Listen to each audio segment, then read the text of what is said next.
Olá, amigos da Revolução Industrial Brasileira, tudo bem com vocês? Hoje eu tenho a honra de apresentar a vocês um convidado que para mim é muito especial, o professor Roberto Mangabeira Unger. Ele, com a sua agenda super cheia lá na Universidade de Harvard, encontrou um tempo para conversar comigo na Revolução Industrial Brasileira, pelo que eu fico evidentemente muito grato, porque uma das leituras que mais me impressionou nos últimos anos foi a leitura do livro A Economia do Conhecimento. É uma leitura muito vasta, muito profunda e, para algumas pessoas, até revolucionária no que diz respeito ao pensamento sobre a economia e nas suas interações e interfaces com o direito, com a sociologia e a política. Então, a obra do professor Mangabeira Unger é toda ela muito inovadora, toda ela muito, ao mesmo tempo, profunda e instigante. É uma obra que te leva a pensar muito profundamente sobre rumos e caminhos, que é toda a missão que nós nos estabelecemos, nos propusemos aqui na Revolução Industrial Brasileira. Então, é uma felicidade muito grande contar com a presença do professor Mangabeira Unger aqui para discutir este livro e as ideias que estão contidas nele. A economia do conhecimento, segundo as ideias de Mangabeira Unger, mas também de outros teóricos que estudam esse novo fenômeno econômico, é a expressão mais vanguardista do sistema produtivo atual. É uma promessa de resolução de problemas estruturais profundos. E como nós discutimos a economia do desenvolvimento sob os vários matizes, temos a vontade, portanto, de explorar essa nova visão que tenta colocar respostas para perguntas que estão aí, mas que, infelizmente, a gente, às vezes, falha em conseguir as respostas. Professor, inicialmente, então, agradecer novamente aqui ao senhor e queria já dizer a primeira pergunta, que é a seguinte: o Brasil vive uma desindustrialização intensa, que nós, aqui no nosso canal e outros lugares onde a gente participa, criticamos muito, apontamos o problema da desindustrialização, da perda de tecido e capacidades produtivas do Brasil, e fazendo a leitura do seu livro, A Economia do Conhecimento, isso nos leva a uma pergunta muito cabal, com a qual eu gostaria de começar. Dado que o Brasil perde capacidades produtivas aceleradamente, é possível estabelecer no Brasil um programa de economia do conhecimento e como? Obrigado, a palavra é sua. Muito obrigado pela oportunidade, Fausto. Vamos voltar atrás um passo para compreender o contexto de um debate necessário que continua a faltar ao país. A recomendação da teoria do desenvolvimento, que chamamos de clássica, a teoria que prevaleceu na segunda metade do século XX, era seguir um atalho ao crescimento econômico. O atalho consistia naquilo que se pode chamar a industrialização convencional. Às vezes também chamada o Fordismo industrial.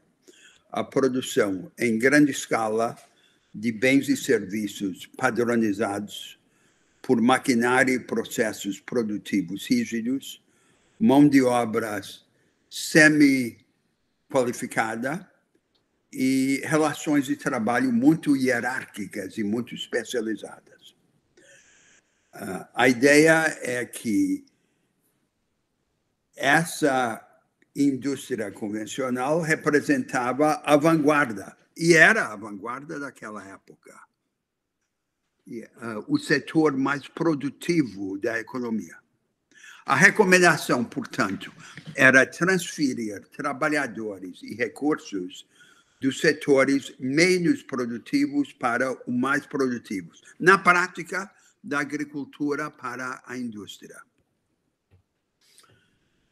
Ocorre que no mundo atual, um país depois do outro se está desindustrializando. Essa antiga vanguarda não é mais vanguarda. É vanguarda de um período anterior e sobrevive como vestígio, resquício, ou então como satélite da nova vanguarda.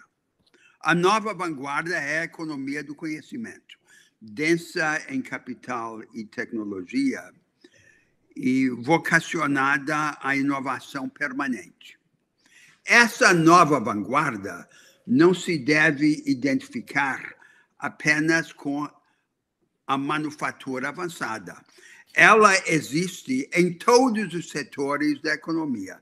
Ela é multissetorial. Ela existe nos serviços intelectualmente densos e na agricultura científica ou de precisão. Mas em todos os setores em que ela emerge, ela se apresenta como uma ilha, como uma franja que exclui a grande maioria dos trabalhadores e das empresas. Aí vem o dilema que preocupa o mundo. O atalho anterior está deixando de funcionar, mas qual seria a alternativa? A alternativa seria uma forma inclusiva da nova vanguarda da economia do conhecimento. Mas essa alternativa não existe. Se ela não existe, mesmo nos países mais avançados, com as populações mais educadas, como os Estados Unidos, a Alemanha, o Japão, como é que ela pode existir no resto do mundo? Esse é o dilema. O velho caminho está bloqueado, a indústria convencional não voltará, ela pode sobreviver por algum tempo, mas só nessa condição de resquício ou de satélite, mas a alternativa parece inacessível. Esse é o dilema que nós temos de resolver, se queremos avançar. Pois bem, pelo que o senhor fala, então, professor, o setor industrial, tal como ele se configurou até o século XX, estaria, portanto, perdendo proeminência. Não é que eu discorde, mas eu, na qualidade de jornalista industrial, percebo os esforços das indústrias que nós consideramos avançadas dentro do setor industrial ainda hoje, no sentido de uma atualização de métodos de produção e de uma atualização de tecnologias de processo, muito mais do que de produto, visando a sobrevivência e ao crescimento. Então, empresas como, por exemplo, uma fabricante alemã de guindastes, deixou de ser uma mera manufatura de guindastes e passou a ser uma empresa de engenharia de serviços de içamento e soluções tecnológicas para o içamento do futuro, e outras atividades correlatas. A isso eu, na minha, enfim, pequeníssima importância, considero que o nome que poderíamos dar a isso seriam universidades produtivas. É um conceito que eu, no meu projeto, tento levar adiante. São empresas que adotam uma densidade de conhecimento à sua produção, não só ao produto, mas às práticas de produção, muito elevada.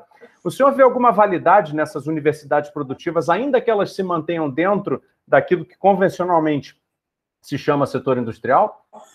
A própria distinção entre indústria e serviços está sumindo nessa nova circunstância, porque a manufatura avançada, de alguma maneira, consiste em serviços intelectuais cristalizados.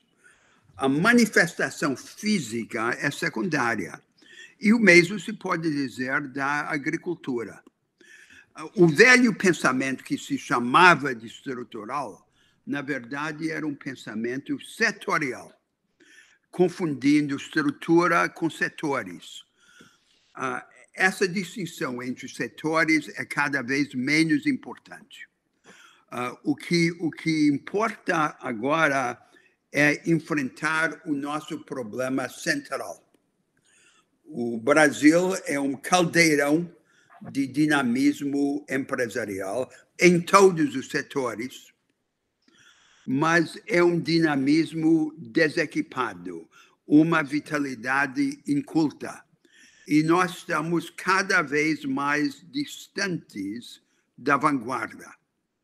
Portanto, a nossa tarefa é levantar essa vasta periferia da economia brasileira e trazê-la para mais perto da vanguarda. Metade dos trabalhadores brasileiros estão na economia informal e na economia formal uma parte crescente em relações de trabalho precarizadas.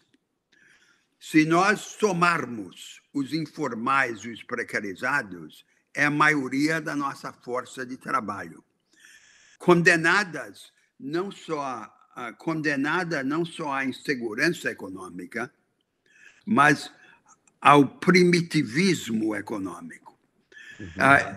Essa é a realidade que nós temos que enfrentar.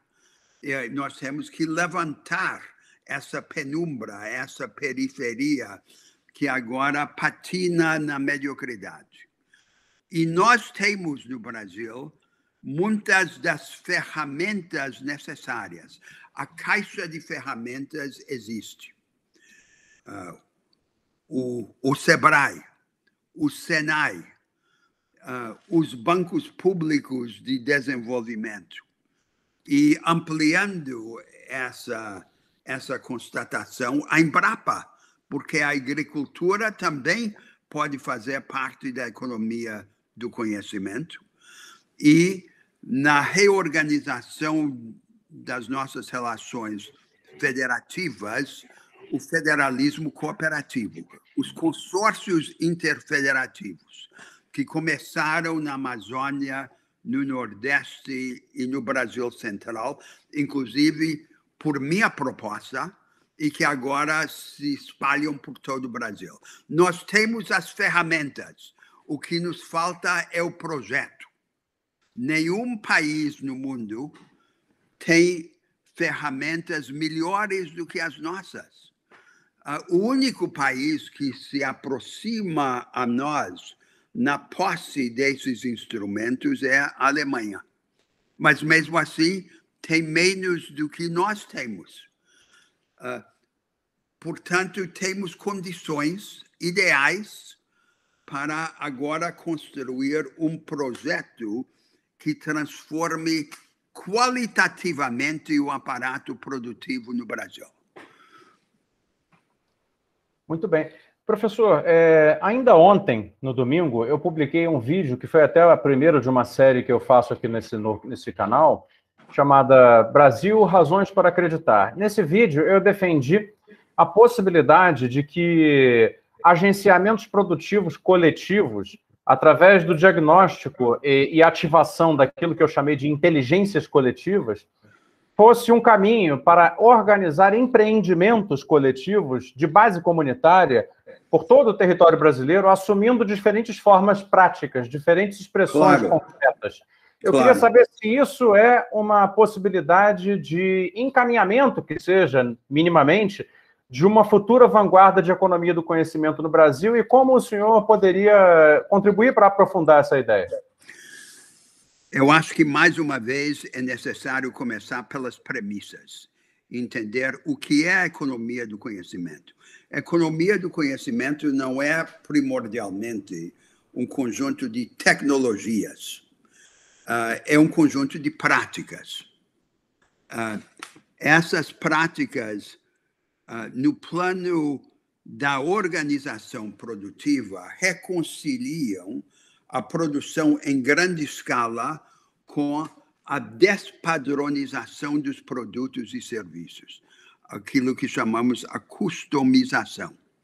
E, ao mesmo tempo, ampliam a flexibilidade, a plasticidade das relações de trabalho, o nível de iniciativa discricionária e de confiança recíproca entre as equipes de trabalho, combinado com a manutenção da coerência no plano de produção. Agora, essa economia de conhecimento tem características mais profundas.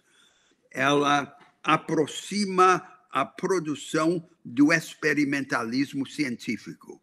As melhores empresas se assemelham às melhores escolas.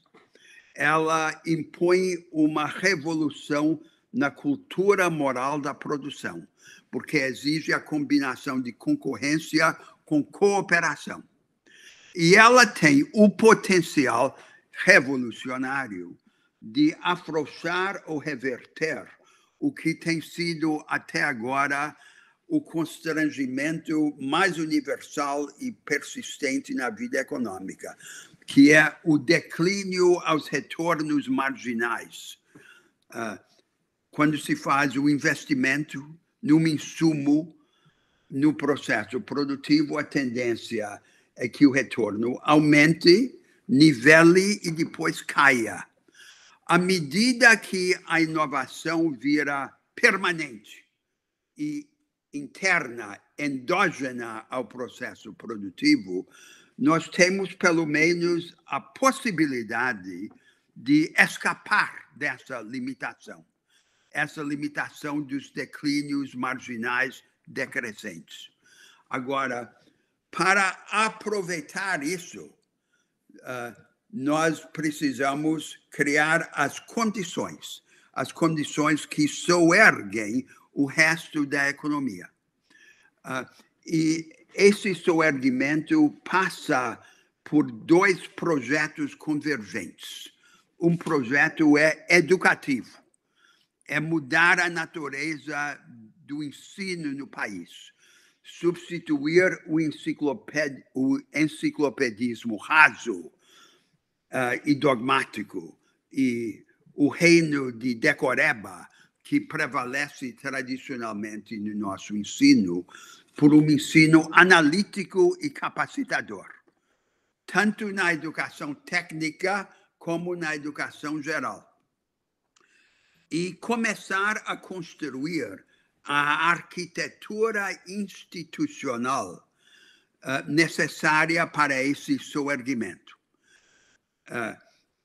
No eixo vertical das relações entre governos e empresas, uma coordenação estratégica descentralizada, a parceria entre o governo, as empresas, o governo e os agentes econômicos que às vezes nem estão ligados a empresas, para lhes dar acesso aos recursos e às oportunidades da produção. Isso não é nenhum mistério. Eu vou exemplificar com o setor agrícola, porque ali tudo fica mais claro do que no setor industrial. Veja, por exemplo, o Brasil Central, o Centro-Oeste. Nós temos lá predominando a pecuária extensiva, que transforma a terra cumulativamente em pastagem degradada, e a monocultura da soja. Nós temos que agora ascender a escada do valor agregado para intensificação da pecuária, diversificação de lavouras perenes, manejo florestal sustentável e industrialização crescente dos produtos agropecuários. Portanto, o movimento da pecuária e da agricultura rumo à economia do conhecimento. Mais uma vez, exemplificando como se atenua a distinção entre setores. Mas no eixo horizontal, entre as empresas, entre os agentes econômicos, aquilo que chamamos a concorrência cooperativa. As empresas, os agentes, competem uns contra os outros, mas, ao mesmo tempo, podem fazer mutirão de recursos financeiros, físicos, humanos, para alcançar economias de escala. Aí temos a base institucional, que, junto com a base educativa, abre o caminho rumo à economia do conhecimento. É isso que eu estou pregando. E o que eu estou dizendo é que nós, no Brasil, singularmente, temos essas ferramentas extraordinárias disponíveis. Agora precisamos ter o projeto. O projeto para levantar e permitir que esse dinamismo empreendedor vigoroso que nós já temos ganhe acesso às práticas e aos conhecimentos avançados, aos mercados e às tecnologias. Essa é a nossa grande tarefa. Não podemos voltar ao antigo paradigma industrial, mas também não devemos nos conformar com um vanguardismo produtivo insular. Esse conjunto de franjas que exclui a grande maioria do povo brasileiro. Esse seria o grande projeto. Esse projeto tem de ser implementado tanto de baixo para cima como de cima para baixo.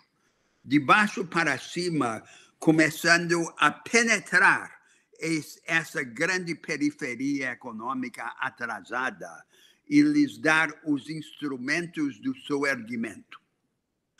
E de cima para baixo, identificando no mundo das grandes empresas os setores que são mais hospitaleiros a esse vanguardismo produtivo. Esses setores são o próprio setor agropecuário, o setor energético. Uma economia verde só pode ser uma economia do conhecimento. O complexo industrial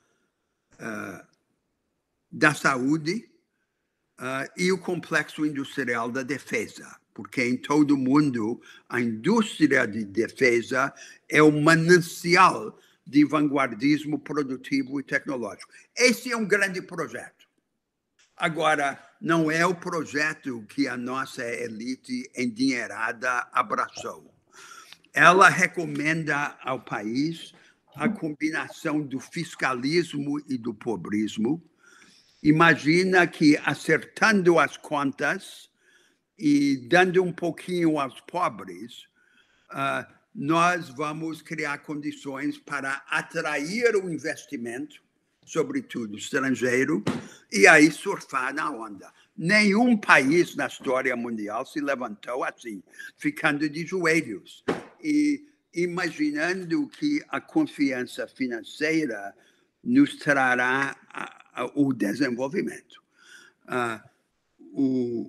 Nós precisamos, sim, acertar as contas, nos comprometer com o realismo fiscal, mas não é para ganhar a confiança financeira, é pela razão oposta, para assegurar que o Brasil e seu governo não dependam da confiança financeira e possam ousar na construção de um projeto rebelde de desenvolvimento nacional. Então, estão nesse financismo adocicado com o pobrismo e falando banalidades e platitudes do mundo de Davos sobre indústria 4.0. É ridículo. É ridículo e é trágico, dada essa caixa de ferramentas que nós temos. Ataquemos esse neocolonialismo submisso e tratemos de organizar no país um projeto de levantamento do Brasil. O Brasil não é apenas um país grande, já é um grande país, mas tem uma elite que não está à altura dele. Professor, eu queria agradecer muito por essas últimas palavras, porque essa sua manifestação eu tenho certeza que vai ecoar em muitos corações aí daqueles que costumam vir aqui assistir as minhas entrevistas. Eu faço coro e assinaria embaixo de toda essa fala rebelde contra essa macroeconomia do desastre que tentaram instalar, adocicando, como o senhor coloca, através disso que o senhor chama de pobrismo, que eu também acho repugnante como ideia. Mas eu achei mais interessante ainda, professor, que o senhor finalmente conseguiu me tirar uma dúvida muito antiga, desde que li pela primeira vez o seu livro, sobre o projeto poder nascer tanto de baixo para cima quanto de cima para baixo. O encontro, né, nessa pororoca de iniciativas de baixo para cima e de cima para baixo vai resultar uma energia criativa muito grande. No que diz respeito ao de cima para baixo, que é o que nós mais tratamos no nosso projeto Revolução Industrial Brasileira, eu tenho uma pergunta que eu quero encontrar qual é a relação entre as suas ideias da economia do conhecimento e as ideias da complexidade produtiva. Complexidade produtiva, basicamente, é uma extensão de uma ideia muito simples, aquela que se resume na frase que não dá no mesmo produzir microchips e potato chips. E, pelo que eu entendo, o senhor, pelo menos na parte do projeto que fala de cima para baixo, ou seja, dos grandes projetos de reaproveitamento industrial e ressofisticação da produção, Concordaria com isso? O senhor concorda ou acha que dá no mesmo produzir microchips e não, potentes? claro que não. Mas, ao mesmo tempo, nós precisamos nos precaver contra a ideia simplória e perigosa de que andar rumo à economia do conhecimento significa tentar reproduzir dentro do Brasil vales do silício. Então, são aldeias Potemkin.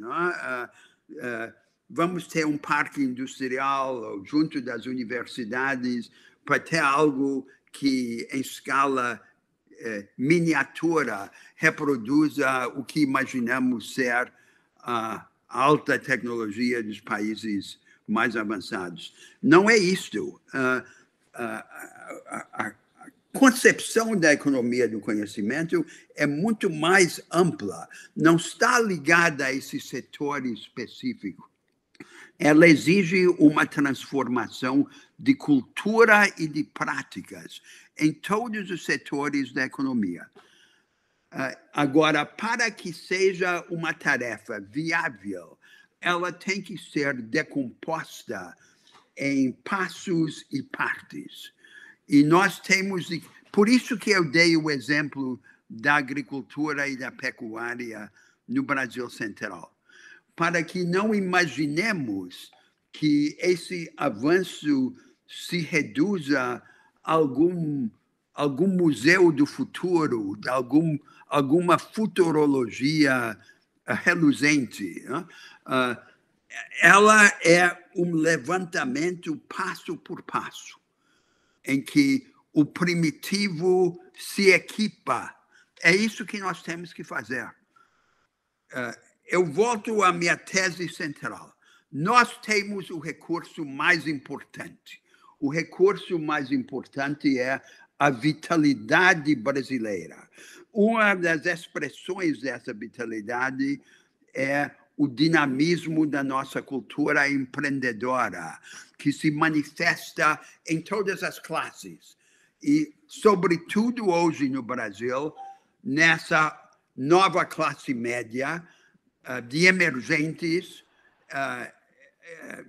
mestiça, morena, que vem de baixo, e numa multidão de trabalhadores ainda pobres que já abraçaram a cultura da autoajuda e da iniciativa. Eles estão desequipados, mas eles têm esse vigor que vem de dentro. Esse é o recurso mais importante. O segundo recurso é o recurso que o Estado brasileiro já possui. Essas ferramentas que eu descrevi. Tendo esses dois recursos, agora o que falta é a agenda transformadora, para ir ao encontro do Brasil profundo, esse levante de baixo para cima, e lhes dar os instrumentos para o avanço passo por passo. E para identificar lá em cima, na área das grandes empresas, do aparato produtivo estabelecido, onde é que nós temos a melhor chance para construir novas vantagens comparativas a partir das nossas vantagens comparativas existentes. Por isso que eu citei aqueles setores. Um caso exemplar é o da indústria energética. Uma economia verde ou é uma economia primitiva, condenada ao extrativismo, sem escala e sem tecnologia, ou é uma economia altamente vanguardista. Não existe nada no meio. Nós temos a chance de ser a economia verde mais importante do planeta. E, portanto, ali, na indústria energética de economias limpas e renováveis, está um exemplo de como nós podemos transformar os recursos e as vantagens que nós já temos nesse caminho para o vanguardismo. E agora, isso tem que se transformar num projeto, não apenas programático, mas político.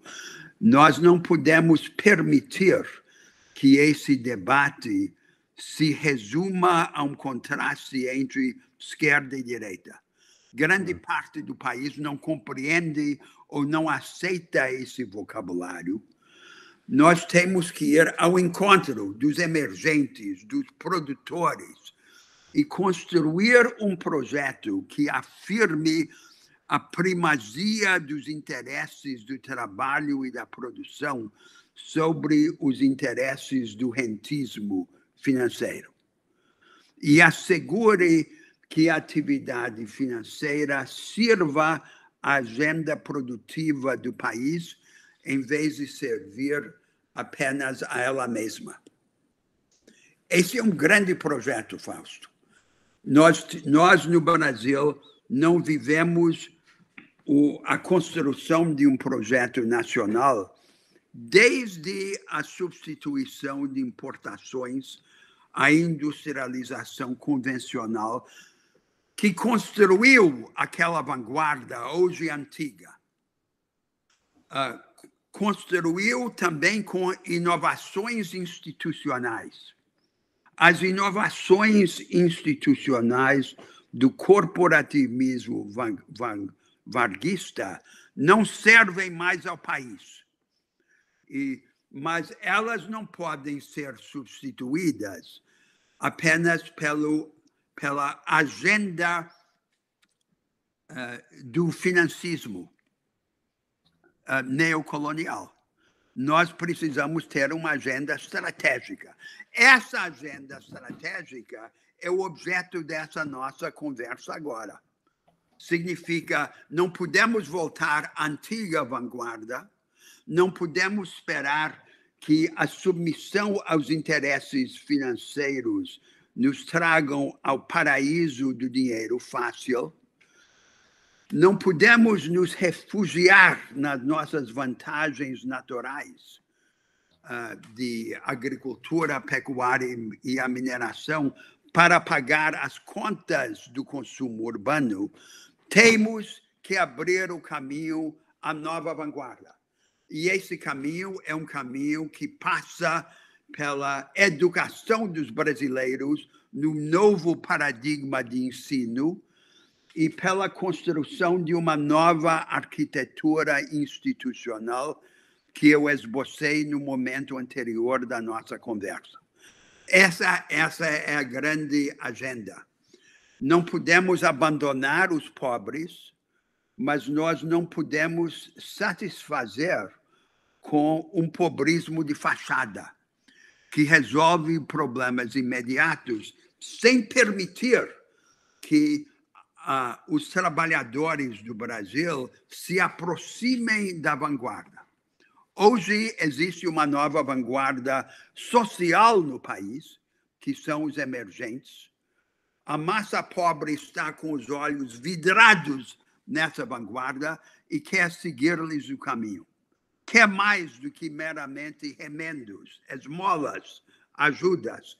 Quer oportunidade, quer botar para quebrar, quer dignidade, quer poder ficar de pé.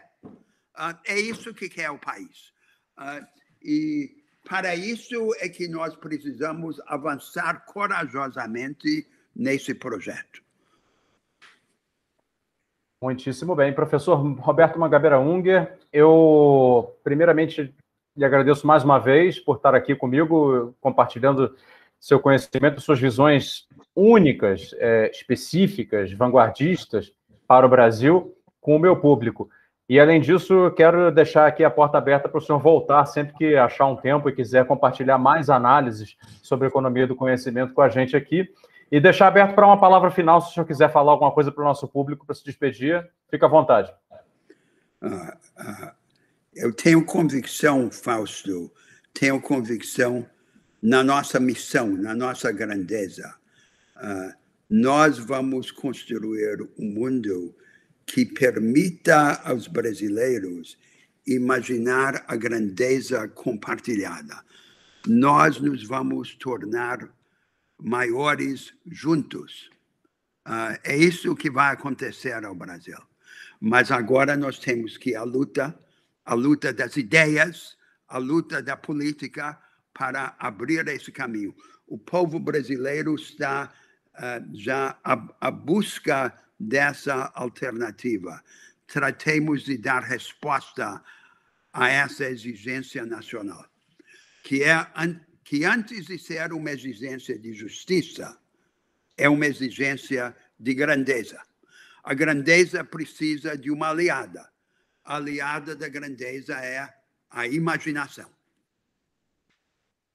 Muito bem, com essas palavras, então, eu me despeço, pessoal. Muito obrigado por ficarem até aqui comigo e o professor Roberto Mangabeira Unger. Compartilhem essa entrevista genial com seus amigos, façam barulho, levem essas ideias adiante, se inscrevam aqui no canal, deixem o like, eu agradeço a todos por isso, e até uma próxima, pessoal. Obrigado. Muito obrigado.